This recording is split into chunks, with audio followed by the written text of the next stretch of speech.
그동안 로마서 1장에서 8장까지 내용을 살펴보았는데요. 바울은 1장에서 8장까지를 통해서 오직 예수님이 이 세상의 진정한 구원자가 되신 것을 누누이 얘기해 왔습니다. 특별히 지난주에 살펴봤던 우리 8장에서는 예수 그리스도 안에서 우리의 결코 끊을 수 없는 하나님의 사랑이 있기 때문에 우리가 최후에 승리한다고 바울이 확신 있게 얘기했습니다. 바울의 이러한 구원의 확신은 그가 개인적으로 예수님을 깊이 만났기 때문인데요. 또 개인적으로 예수님을 깊이 만났을 뿐만 아니라 그가 또 구약과 예수님과의 관계를 살펴보는 가운데 예수님이 하나님이 구약에서 예언한 누누이 예언한 그 약속된 메시아심을 깨닫고 그리고 확신하게 되었습니다. 그래서 그 바울이 예수 그리스도의 복음을 온 세상에 전하고자 목숨을 거는 인생을 살았는데요. 그의 불타는 복음 전파로 인해서 복음이 유대에서 소아시아 그리고 또 유럽에까지 아주 널리 전파되게 되었습니다. 바울은 유대에 머물던 복음을 인근 소아시아와 유럽에까지 전파함으로써 이 복음의 세계화에 지대한 공헌을 했는데요. 이렇게 하나님을 위해서 또 복음을 위해서 불탔던 바울에게 끊이지 않는 바울의 마음의 고통이 있었습니다. 우리 1절에서 보는 것처럼 그것은 바로 동족 이스라엘의 구원의 문제였습니다. 바울에게 있어서 늘 마음의 큰 고통은 바로 동족의 구원이었습니다. 바울의 불타는 복음 전파로 인해서 많은 이방인들이 예수님께로 돌아오고 또 이방의 교회가 세워졌습니다. 그러나 정작 바울의 동족인 이스라엘 대다수는 예수님을 이렇게 배척을 했는데요. 바울이 전에는 하나님께 대한 그릇된 열심으로 이렇게 예수 믿는 자를 잡아 죽이다가 또 어느 날 갑자기 정말 예수님 만나고 변화되어서 예수님을 전파하기 시작하니까 유대사회의 충격은 정말 상상을 초월했습니다. 그래서 이 바울을 민족의 배신자 또 그리고 하나님의 원수로 여기고 바울을 죽이기 위해서 결사대가 조직될 정도로 그렇게 배척을 했는데요. 그러나 바울은 오늘 본문에서 보는 것처럼 이런 이스라엘일지라도 예수님을 받아들여서 구원을 받을 수만 있다면 우리 3절에서 얘기하는 것처럼 내가 정말 저주를 받아서 그리스도에 끊어져도 좋다고 할 정도로 그 정도로 간절하게 이스라엘의 구원을 열망하였습니다. 하나님의 택한 백성이고 예수님이 태어난 민족이 이스라엘인데 그들이 예수님을 받아들이지 않는다는 것은 바울에게 있어서 정말 견디기 힘든 것이었습니다. 도저히 정말 납득할 수 없는 일이 뭐냐면 하나님의 택한 백성이고 또 예수님도 태어난 백성들인데 왜 그들이 예수님을 받아들이지 않느냐는 것이었습니다. 바울은 이러한 문제에 대해서 엄청난 심적인 고통을 겪고 그리고 정말 끊임없이 기도를 했는데요. 정말 성령께서 내 양심과 성령이 이 민족의 구원을 위해서 간절히 기도한 것을 정말 증언하신다고 할 정도로 간절히 애타는 마음으로 기도했습니다. 그리고 하나님의 택한 백성이고 그리고 예수님을 배출했던 그 민족인 이 이스라엘이 왜 예수님을 이렇게 배척하고 있는지 그리고 이해할 수 없는 그 뜻에 담긴 하나님의 뜻이 무엇인지를 알고자 간절히 기도했는데요.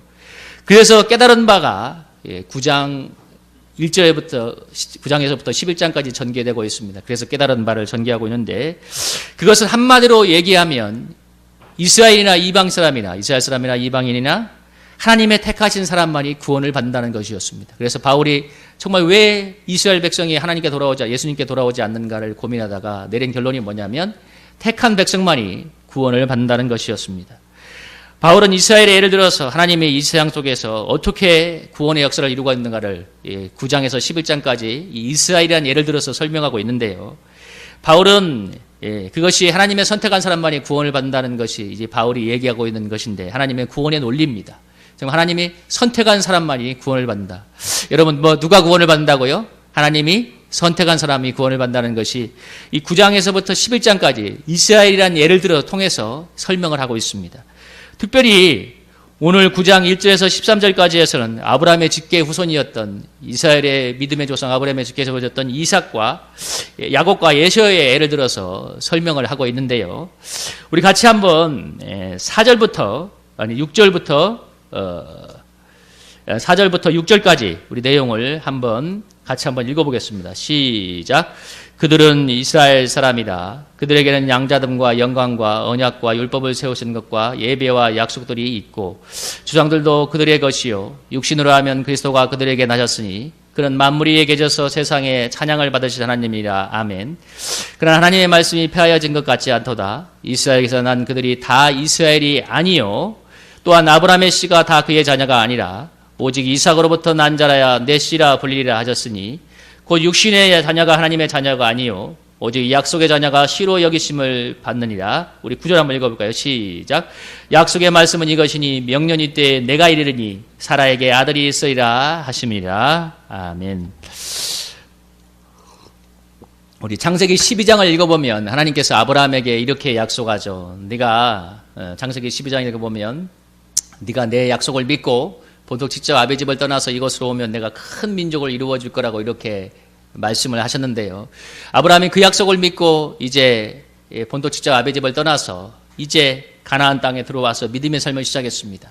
그런데 무려 25년의 시간이 지나가도록 하나님의 약속이 전혀 이루어지지 않았고 심지어 아브라함의 소생에 자식 한 명도 없었습니다. 창세기 오늘 보는 17장 15절 21절의 내용인데요.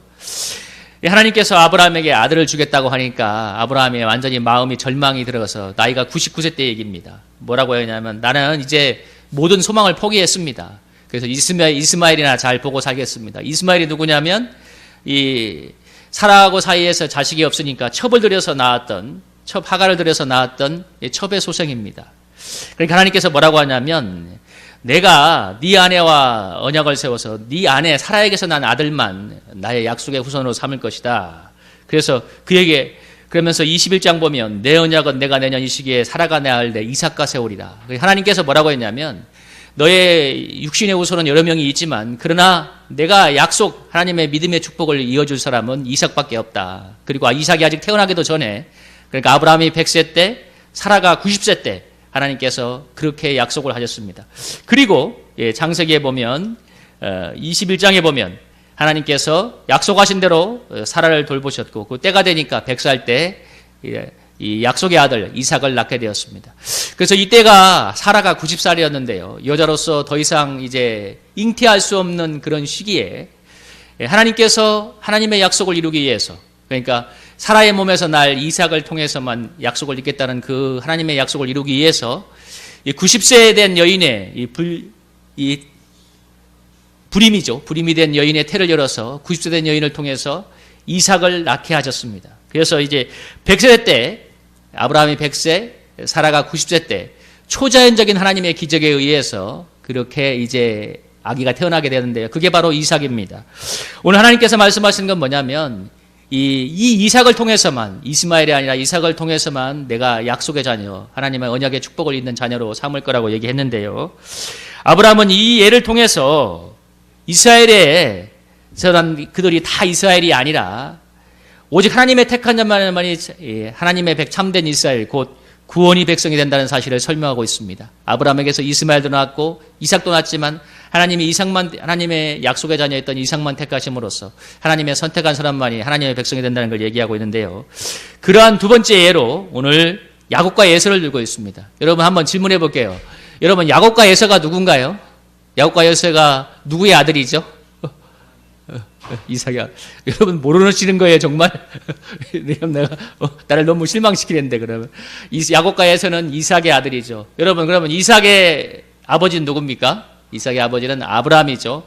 아브라함 여기 그러니까 성경이 다 계보를 따라서 하는 거예요. 아브라함, 이삭, 야곱과 에서인데 그러니까 야곱과 에서는 누굽니까? 아브라함의 손자들입니다. 손자인데 그러니까 아브라함의 자녀가 이삭이고 이삭의 자녀가 야곱과 에서인데 오늘 이 성경을 읽어보면 창세기 25장에 보면 이 아브라함이 리브가와 결혼한 다음에 아기가 없어서 기도했는데 하나님께서 리브가의 몸에 잉태를 시켜주고 근데 그게 쌍둥이였어요. 그러니까 아기들이 뱃속에서 막 싸우고 있으니까 이삭이 이 일 때문에 기도를 하니까 하나님께서 뭐라고 얘기했냐면 23절에 보면 큰 자가 어린 자를 섬길 것이다 이렇게 말씀하셨습니다. 이 말이 뭔 적이냐면 어린 자를 섬길 것이라는 말은 형 에서가 아우를 이런 뜻인데 영적인 의미에서는 뭐냐면 그러니까 아까 아브라함과 이삭에게 이어졌던 그런 영적인 믿음의 축복이 형 에서가 아니라 동생 야곱에게 갈 거라는 그런 얘기였습니다. 하나님이 오늘 성경 본문에 보면 하나님께서 뭐라고 얘기하시냐면 성경 본문에 보면 이 역사를 언제 행하셨냐면 11절에 보면 이렇게 얘기하죠. 그 자식들이 아직 나지도 아니하고 무슨 선이나 악을 행하지 아니한 때 택하심을 따라되는 하나님의 뜻이 행위로 말미암지 않고 오직 부르시는 이로 말미암아 서게 하려 하사 리브가에게 이르시되 큰 자가 어린 자를 섬기리라 하셨나니 기록된 바 내가 야곱은 사랑하고 에서는 미워하였다 하신 것 같으리라. 하나님께서 에서와 야곱이 뱃속에서 아직 태어나기도 전에 에서와 야곱의 운명을 정해버렸습니다. 그러니까 에서에게는 약속의 축복이 가지 않고 약속의 축복이 야곱에게 갈 거라고 정했는데요. 이 바울은 이 야곱과 에서에게 일어났던 이 어미 복중에서부터 일어났던 이것을 가지고 뭐라고 하냐면 하나님의 선택의 원리를 말씀하고 있습니다. 그러니까 무슨 선이나 악을 행하지 아니한 그때에 하나님께서 일방적으로 택하여서 누굴 택했어요? 에서를 택한 것이 아니라 야곱을 택했습니다. 야곱을 택했는데 그래서 이 하나님의 이 구원의 원리를 통해서 뭐라고 얘기하냐면 오늘 우리에게 이 선택의 원리를 적용하면 이 세상 사람들 중에 사랑 많은 사람들이 있는데 누가 구원받는다는 거예요? 하나님이 선택한 사람이 구원을 받는다는 것입니다. 오늘 이제 이삭의 자녀였다니 아브라함의 자녀였던 이삭을 통해서 그리고 야곱과 에서 중에서 하나님께서 야곱을 택하심으로써 그들을 통하여서만 택한 사람들을 통하여서만 하나님의 믿음의 역사를 이어가는 이 역사를 통해서 하나님께서 이 세상 가운데 구원을 행하실 때 선택한 사람만 구원을 하신다는 것입니다. 이 말이 오늘날 우리에게 적용하면 이거예요. 오늘 하나님이 선택한 사람만이 예수님을 받아들이고 구원의 길을 간다는 것입니다. 다만 우리는 그걸 모르기 때문에 열심히 전도도 하고 전도자들을 위해서 기도를 하지만 그러나 하나님이 선택한 사람만이 구원을 받는다는 것입니다. 여러분은 이 사실이 마음에 받아들여집니까? 하나님의 선택한 사람만이 구원의 길을 간다는 게. 이런 논리에 대해서 사실 반발하는 사람도 있습니다. 왜 우리의 의지가 아니어서 하나님의 선택한 사람만이 구원을 받는단 말인가? 사실 여러분 굉장히 반발할 사람도 있는데요. 근데 우리가 전능하신 하나님의 주권 앞에 서게 된다면 여러분 이 논리에 대해서 반발할 수가 없습니다. 한번 생각을 한번 해볼게요, 여러분. 우리가 이 세상에 태어나는 것부터가 여러분 우리가 선택한 게 아니지 않습니까? 여기는 여러분 중에 여러분 누가 정말 내가 이렇게 이 세상에 태어나야지 작정 기도를 하고 태어난 사람이 있나요? 우리 모두 본인의 의지와 상관없이 다 창조주의 주권에 의해서 이 세상에 태어나게 되었는데요. 여러분 죽는 것도 마찬가지입니다. 내가 아무리 오래 살고 싶어도 여러분 때가 되면 죽는 것입니다. 여러분 내가 100살을 살고 싶다고 100살을 살 수 있나요? 때가 되면 죽는 것이죠. 여러분 그게 어디 여러분 내 뜻이겠습니까? 내가 아무리 오래 살고 싶어도 오래 살 수 없고 태어나고 싶다고 해서 태어나는 것이 아닙니다. 사실 여러분 우리 인생의 70%는 이미 결정이 되어 있습니다. 여러분 우리 뭐가 결정이 되어 있죠? 태어날 때부터 남자인가 여자인가 결정이 되죠. 또 어떤 나라에 태어나는가, 어떤 집안에서 태어나는가, 여러분 요즘 말하는 금수저인가 흑수저인가 여러분 다 결정이 되죠.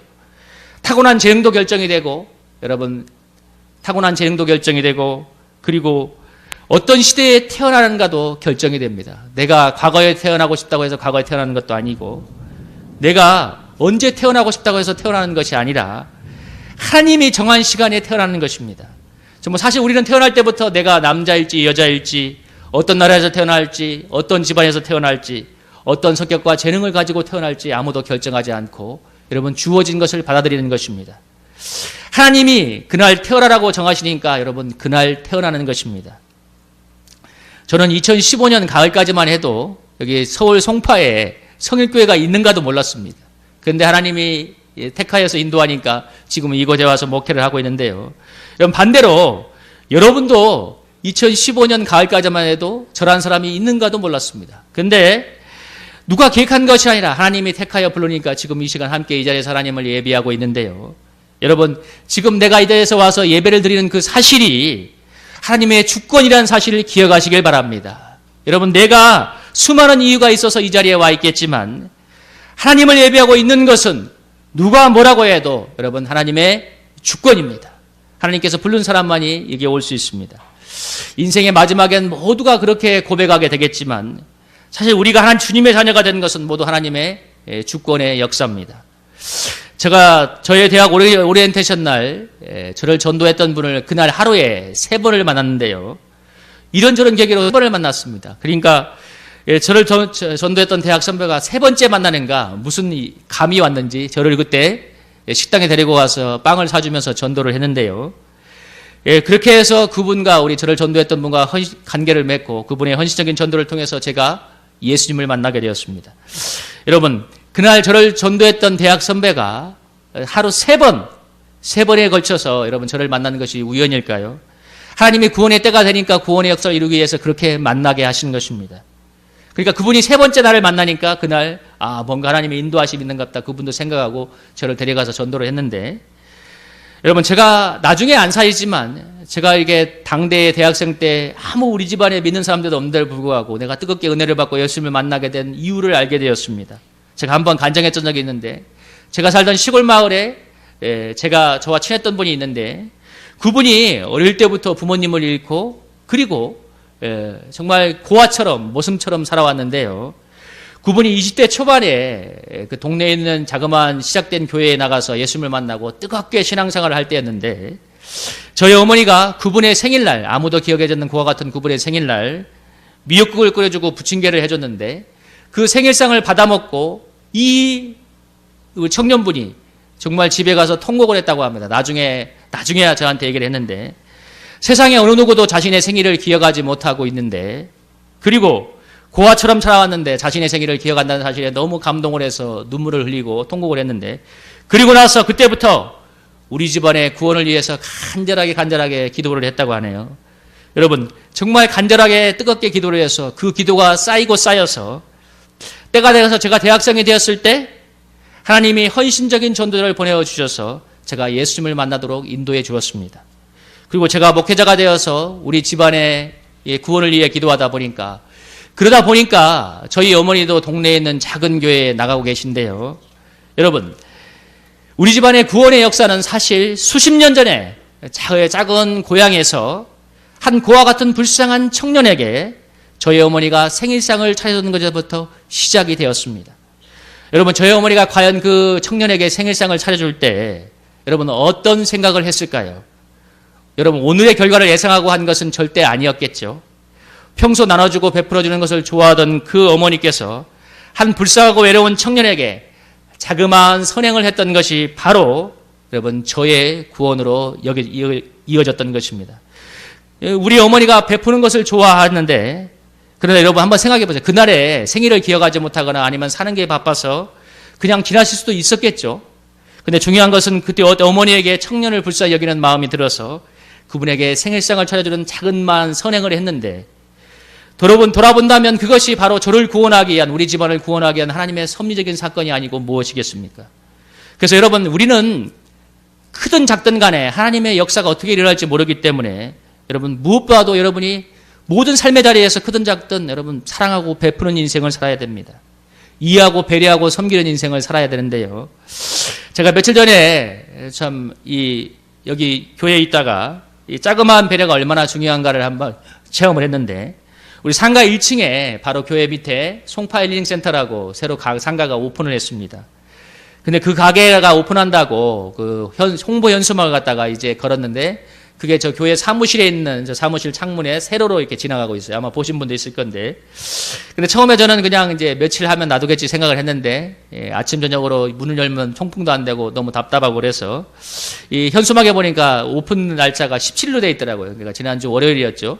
그래서 저는 이제 오픈이 된 줄 알고 별 생각 없이 이제 관리소장에게 전화를 해서 이제 현수막을 좀 치워달라, 오픈했는데, 그러고 나서 전화를 끊고 나서 마음이 이상하게 불편한 거예요. 내가 너무 빨리 닥달을 하는가 싶어서 다시 관리소장에게 전화를 했는데, 관리소장에게 전화해서 그 현수막 치우라는 얘기 조금만 더 있다라고 얘기를 했는데, 그때 관리소장이 뭐라고 했냐면, 마침 그 상가에 가서, 이 힐링센터에 가서 얘기를 하려고 하던 참이었는데, 안 그래도 오늘 지난주 목요일이었어요. 목요일 날 그런 일이 있었는데, 오늘이 상가 이 힐링센터 오픈하는 날이라서 오늘 현수막 틀어달라는 얘기하기가 참 그랬는데, 마침 얘기 잘하셨다고. 그래가고서 그래서 잘 마무리가 되었고 얘기를 안 하고 끝이 났습니다. 조금 더 이따 치우기로. 그런데 한 30분이 지났는가, 이 송파 힐링센터에서 이제 개업했다고 떡을 돌렸는데, 그 떡을 가지고 온 사람이 누구냐면 고 전용무 성도님 우리 손녀딸이 온 것입니다. 전 너무 놀랐어요. 아니, 왜 네가 저번에 한번 신방 갔을 때 봤던 그 손녀였는데, 아니 네가 왜 떡을 들고 오냐 그러니까, 알아보니까 송파 힐링센터 이 개업한 사람이 누구냐면 우리 고 전용무 성도님의 큰 며느리의 아들이에요. 큰 며느리의 아드님이 이제 여기 개업을 했던 것입니다. 제가 그 사실을 알고 나서 얼마나 마음을 쓰려내는지 모릅니다. 뭐 나는 몰라서 그랬지만 사실 상가 오픈하는 날, 그날 그분들에겐 참 좋은 날이잖아요. 근데 그 뭐 현수막 뭐 대단한 거라고 내가 이게 너무 답답하고 보기가 그렇다고 치워달라고 하는 야박한 말을 하는 교회가 되지 않았을까 하는 생각에 마음을 쓰려내는데, 사실 우리 교회가 우리 고 전영무 성도님 유가족한테는 좋은 이미지를 많이 심어주었습니다. 우리 전영무 성도님이 이곳에 와서 세례도 받고 또 먼 곳에 와서 이곳에 한참 예배드리다가 또 일산에 있는 작은 며느리 그곳에서 계시다가 소천을 하셨는데요. 우리가 몇 번 신방도 갔죠. 그러니까 저번에 우리 전영무 성도님 장례식을 하고 나서 감사해서 큰 며느리가 우리 교회에 감사한금을 했는데, 저번에 여러분이 먹었던 호두 과자가 바로 그래서 나누어졌던 것입니다. 그래서 그렇게 좋은 이미지가 있는데, 그렇게 좋은 영향력을 심어놓고 또 전도, 어떻게 생각하면 전도의 문이 열릴 수도 있는데, 나도 모르게 내가 의도하는 것은 아니지만 야박하게 상가 오픈날 현수막 치워달라고 한 소리 하면 우리 교회 이미지가 얼마나 야박하게 바뀌었겠습니까? 제가 그 일을 겪으면서 무엇을 느끼게 되었냐면, 내가 크든 작든 정말 주님의 영광과 전도의 일을 위해서 내가 좀 더 배려를 해야 되겠구나, 조금은 더 참아야겠구나 하는 생각을 하게 됐습니다. 그리고 또 하나 마음에 느껴졌던 건 뭐냐면, 크든 작든 내가 하나님 앞에 모든 일을 결정할 때 기도하며 물어봐야겠다. 성령의 인도에 예민해야 되는 걸 느꼈는데, 여러분 마음이 불편했던 것도, 그래서 내가 다시 전화했던 것도 뭐라고 합니까? 여러분 이렇게 불상사를 막으려는 성령의 인도였던 것입니다. 여러분 구원은 전적으로 하나님의 일이라서 우리가 어떻게 할 수 있는 것은 아닙니다. 그러나 구원은 전적으로 하나님의 일이지만 하나님이 어떻게 역사할지 모르시기 때문에 우리가 그 구원의 하나님의 일을 위해서 우리가 선한 행실로 주님의 통로가 되어야 되는 것입니다.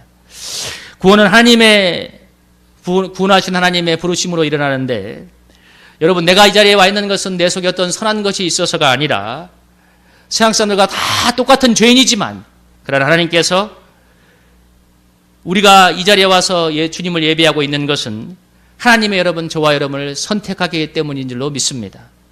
저의 간증할처럼 하나님 우리를 선택하셨기 때문에 하나님의 여러 가지 일들로 우리 인생을 아름답게 인도하고 있습니다. 여러분 세상에 수많은 사람들이 있는데, 근데 바로 내가 그 선택의 주인공이 되었다는 것은 여러분 얼마나 감격적인 일입니까? 문재인 대통령 정부가 출범하고 나서 지금 인사청문회 때문에 몇 달간 홍역을 치렀지요. 여러분 장관 임명 후보들이 청문회 자리에 불려가면 여러분 본인뿐만 아니라 그 가족들의 사생활까지 다 낱낱이 드러나서 전 국민적인 망신을 당하고 또 낙마하기도 하지 않습니까? 근데 장관으로 부름받았던 그들은 정말 대통령의 선택을 받았다는 그것 때문에 그 모든 것을 영광으로 알고 기꺼이 감수하는데요. 여러분 한 나라의 대통령이 불러서 장관이 된다는 것도 정말 얼마나 영광스럽게 생각하고 있습니까? 근데 여러분 그렇게 비교할 수 없는 하나님이 우리를 선택하여서 불렀다는 것은 여러분 영광 중에 영광이 아니겠습니까? 여러분 전혀 감동이 없어서 보이시네요. 여러분 하나님이 우리를 불러주시는 것은 영광이라고 믿으십니까? 이렇게 소리가 작은 걸 보니까 별로 영광으로 생각 안 하고 있어. 여러분 대통령이 불러도 그렇게 영광스럽게 생각한다는데, 여러분 하나님이 우리를 부른다는 것은 얼마나 큰 은혜스러운 일입니까? 여러분 우리가 또 감사할 것은 우리의 구원이 예수 그리스도인에서 확실하다는 것입니다.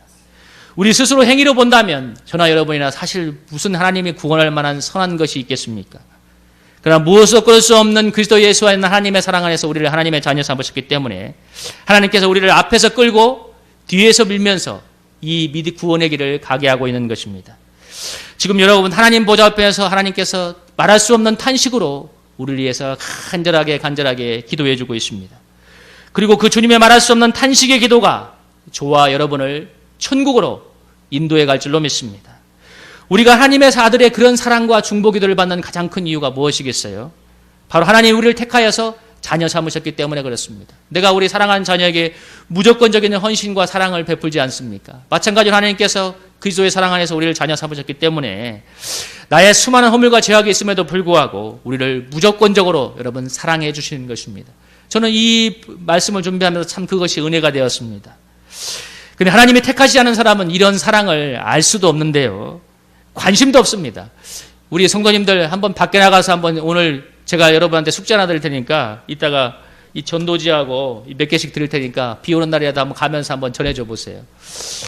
전도지를 한번 전해주면 사람들이 얼마나 관심이 없는지, 복음에 관심이 없는지 알게 될 건데, 여러분 제가 이 근처에 있는 우리 중고생들에게 이 네모나하고 이렇게 전도지하고 한동안 많이 나눠줬는데, 결론을 내린 게 있어요. 여러분, 네모나는 그렇게 사랑하여 취하는데 전도지는 사라지자마자 버려버리는데 그것도 괜찮아. 근데 여기 내면 아파트가 얼마나 많이 버렸는지 항상 경비원들이 저한테 와서 하소연했습니다. 아, 목사님 너무 괴롭습니다. 우리가 당신들이 다 치워야 된다고. 물론 저도 가서 치웠는데, 여러분, 하나님의 은혜가 임하지 않은 사람들에게 예수님은 이 네모나 하나보다도 못한 존재입니다. 그러나 하나님이 택하여 부른 사람들에게 예수님은 여러분 생명을 걸고도 전할 고귀한 이름인 줄로 믿습니다. 여러분은 여러분에게 예수님은 어떤 사람입니까? 적어도 이런 건 아니겠죠. 예수님은 생명을 걸어도, 하나님의 은혜를 받은 사람들에게는 예수님을 생명을 걸고도 전해도 아깝지 않은 이름인데, 우리 찬송가 310장의 가사에서 그러죠. 왜 내게 성령 주셔서 내 마음을 감동해 주 예수 믿게 하는지 난 알 수 없도다. 여러분, 하나님의 성령의 감동을 주셔서 우리를 주님을 믿게 하고 있습니다. 하나님이 우리에게 성령의 은혜를 부어줘서 예수님을 믿게 하는 가장 큰 이유는 하나님이 우리를 바로 택하여 주셨기 때문입니다. 그 주님의 부르심이 저와 여러분을 천국까지 인도할 것인데요. 야곱과 에사가 아직 태어나기도 전에, 무슨 얘기를 하기도 전에 하나님의 선택으로 그들의 운명이 완전히 결정됐습니다.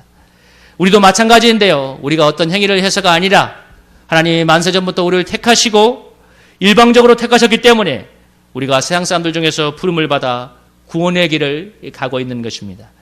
여러분, 우리가 이 은혜를 받았기 때문에 우리가 감사하면서 해야 되는 것은 마땅히 이 주님의 사랑을 증거하는 인생을 살아야 되는 것입니다.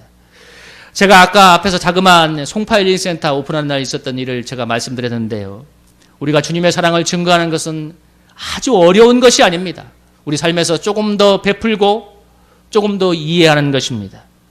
저희 어머니처럼 여러분 자그마한 선행을 하는 것입니다. 하나님은 그 작은 우리의 선행을 통해서 여러분 구원의 문을 열어가시는 것을 믿으시길 바랍니다. 크고 놀라운 게 아니에요. 내가 몰랐던 한 사람을 사랑하고 선대할 때 그걸 통해서 구원의 문을 열어가십니다. 여러분, 내가 내일 만날 그 사람, 아니면 지금 하나님께서 내 옆자리에 붙여준 그 사람, 그 중에는 분명히 하나님의 선택한 백성이 있을 것입니다. 그리고 내가 먼저 은혜 받은 사람이기 때문에 내가 자그마한 선행으로 나의 하나님의 사랑을 나타낼 때 하나님이 나를 통하여 구원의 역사를 이루어 가시는 것입니다. 저는 관리소장에게 현수막 떼어달라는 부탁을 했다가 몇 분 뒤에 마음이 불편해서 좀 이따 얘기하라고 얘기해서 우리 교회가 야박한 교회가 되는 것을 막게 되었는데요. 여러분, 마음이 불편한 것도 성령께서 우리에게 막으시는 성령의 감동의 하나입니다. 잘못된 길로 갈 때, 아니면 성령이 우리를 인도하려고 할 때 마음이 불편한 것도 사용하십니다. 평안만 성령의 역사가 아니에요. 때로는 마음이 불편한 것도, 여러분 생각해 보세요. 내가 잘못된 길로 가고 있고 죄를 짓고 있는데 마음이 당연히 환난과 공고가 있어야지 마음이 평안하면 회개하겠습니까? 아, 잘 가고 있는갑다 그러겠죠. 여러분, 마음이 불편한 것도 성령의 감동인데, 저희 어머니가 시골 마을의 청년에게 생일상을 차릴 때도 불쌍히 여기는 마음이 들었던 것을, 중요한 것은 불쌍히 여기는 마음만 가진 게 아니라 작지만 생일상을 차렸다는 거예요. 이게 제일 중요한 거예요. 여러분, 성령의 어떤 감동도 무시하지 마시기 바랍니다. 저나 여러분이나 너무 많이 무시하기 때문에 하나님의 역사가 일어나지 않는 것입니다. 여러분, 저희 어머니가 불쌍히 여기는 마음은 가졌지만 생일상을 정말 차려주지 않았다면 우리 집의 구원의 역사는 훨씬 많이 지체되었을 것입니다. 그런데 불쌍히 여기는 마음을 작지만 행동으로 실천하니까 하나님의 구원의 역사가 시작된 것입니다.